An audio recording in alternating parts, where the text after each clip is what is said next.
Hello, ladies and gentle aliens. Welcome to episode 1 of... You need to go and rest. I don't care.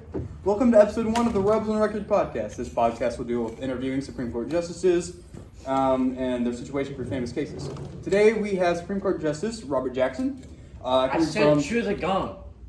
I don't care. Coming from Spring County, Pennsylvania, he was born from Mama and Papa Jackson, and he's overall a pretty cool dude to talk to. Like, it's not that big of a deal. Yeah, go ahead. Oh, there he is. Hi, man. How you doing? Hey. How much are we making from this? I don't know, dude. Just do it. All right, hey, what's up, homie? All right, yeah. Yes, that's nice to be here, man. Thanks for having me. Yeah, of course, man. I'm doing good. A little chicken sandwich. So for viewers that don't know you, can you maybe introduce yourself, kind of what you're talking about with this case today? Yeah, my name is Robert Jackson, and we're talking about the West Virginia State Board of Education versus Barnett case, which involved the use of the First Amendment primarily in the freedom of religion, but nowadays it's also involved in the freedom of speech and peaceful assembly. Right. Yeah, I hear from some guys back down there that this case was pretty important and it was like cool and along those lines, kind of like Fruity Pebbles and like Reese's Puffs and like other like cereals as well. And it kind of like everything off topic. All right. I was like 5 at the time. I mean, 51 at the time. And my favorite cover was blue, and I went to like the good old diner downtown with my good friend Jimmy Cricket. Oh, I know Jiminy. Yeah. Yeah, he's back set, yeah. Yeah, and then it was like time for my job, and then when I got there, it was like a case. It was a kid. He was a Jehovah's Witness, and the school made him like just stand up and flip the flag. Which honestly, I don't think it was really cool because like he's not supposed to worship idols, and some do see like the flag as an idol. So it was kind of like not cool to just the school in general, honestly. Yeah, I have a good buddy from the 40s saying there was a lot of discrimination at the time against Jehovah's Witnesses and their beliefs. And so, for his little history lesson for people that know, after the rise of Adolf Hitler in the 1930s and 40s, the discrimination against people because of their religion increased at the time because of similar ideas that he had. Jamie, pull up the video of the case ruling of the West Virginia State Board of Education versus Barnett. That's the wrong video. I don't know. Anyways, honestly, some of the was it the dissenting opinions? That was next year. Anyways, like some of the dissenting opinions. On the case. That's the wrong video, dude. I told you. Why is he kicking a soccer ball? So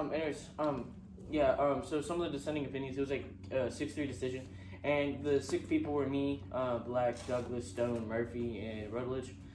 We decided that the action against that schools were taking was just unconstitutional in general.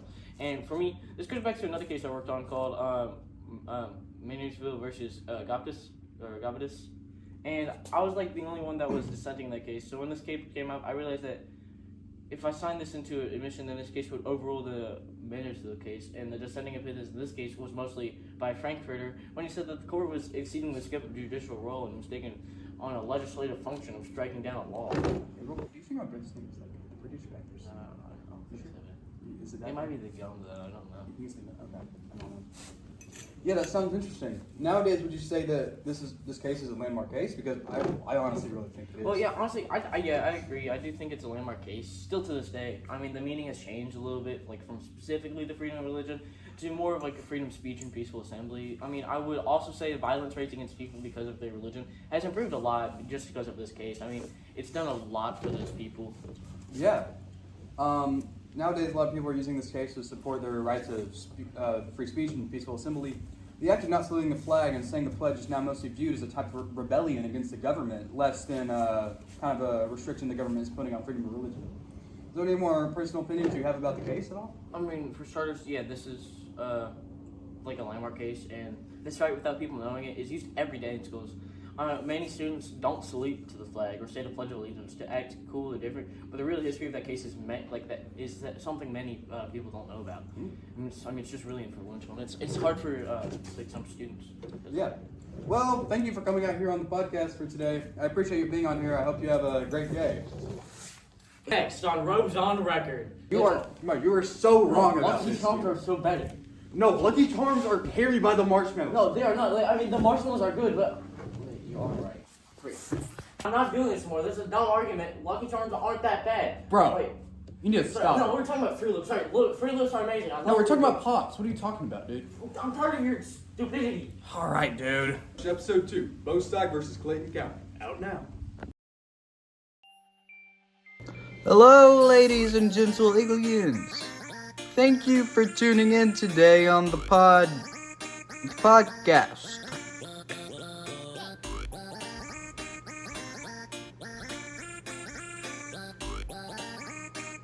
Hope you have a good day. Podcast.